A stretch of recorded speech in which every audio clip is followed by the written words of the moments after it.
তো আজকের প্রেক্ষাপটে আমি যেটা বলবো সংক্ষিপ্তভাবে শেষ করছি, সেটা হচ্ছে আমরা আজকে যেখানে এসে দাঁড়িয়েছি, আজকে যে একটা স্বৈরাচারকে বিতাড়িত করে বাংলাদেশে আমরা একটি রাষ্ট্র গড়তে চাই, যেখানে বাংলাদেশের মানুষের সত্যিকার অর্থে তার মালিকানাটা ফিরে পাবে।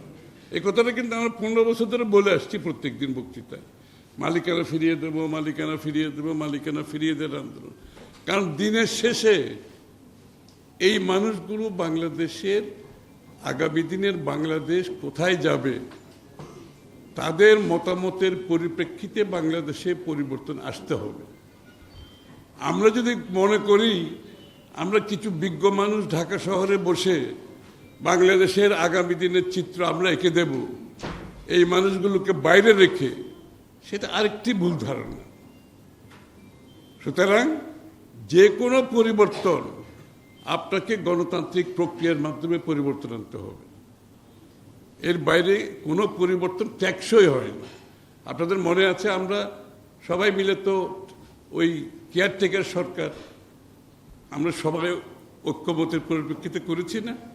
শেখ হাসিনা তো সেটা ছুঁড়ে ফেলে দিয়েছে।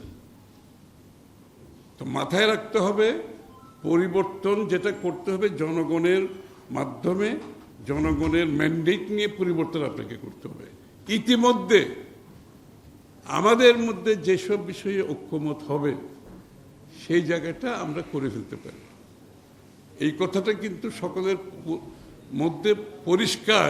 ডক্টর ইউনূস সাহেব নিজেই প্রথম দিন মিটিংয়ে ডেকে বলেছেন, যতটুকু ঐক্যমত হবে ততটুকু আমরা পরিবর্তন করব। প্রাণ UHT মিল্ক, শুদ্ধতায় ও মমতায় সবসময় সেরা স্বাদে। আর বাকি তো আপনার জনগণের ক্ষেত্রে যেতে হবে আপনাকে, প্রত্যেক দলের। আমরা তো এখানে বাকশাল করতে যাচ্ছি না যে সব বিষয়ে আমরা ঐক্যমত হয়ে যাব।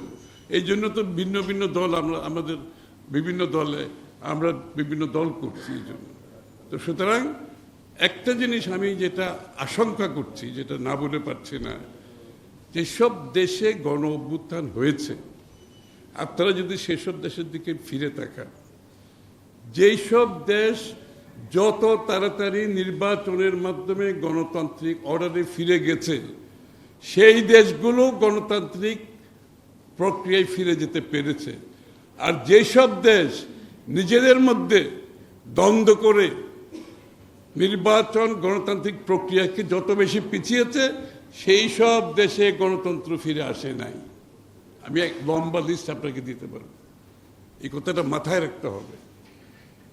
আপনি গণতান্ত্রিক প্রক্রিয়া, নির্বাচন প্রক্রিয়াকে জনগণকে বাইরে রেখে রাজনৈতিক দলগুলো দ্বন্দ্বের মাধ্যমে কি হবে কি না হবে, পরিবর্তন কতটুকু হবে কতটুকু হবে না, এটা যতদিন চলবে বাংলাদেশে, ততদিন বাংলাদেশের গণতান্ত্রিক অর্ডার নিম্নগামী হবে। এই দেশগুলো হচ্ছে একটা পরিষ্কার এক্সাম্পল আমাদের সামনে।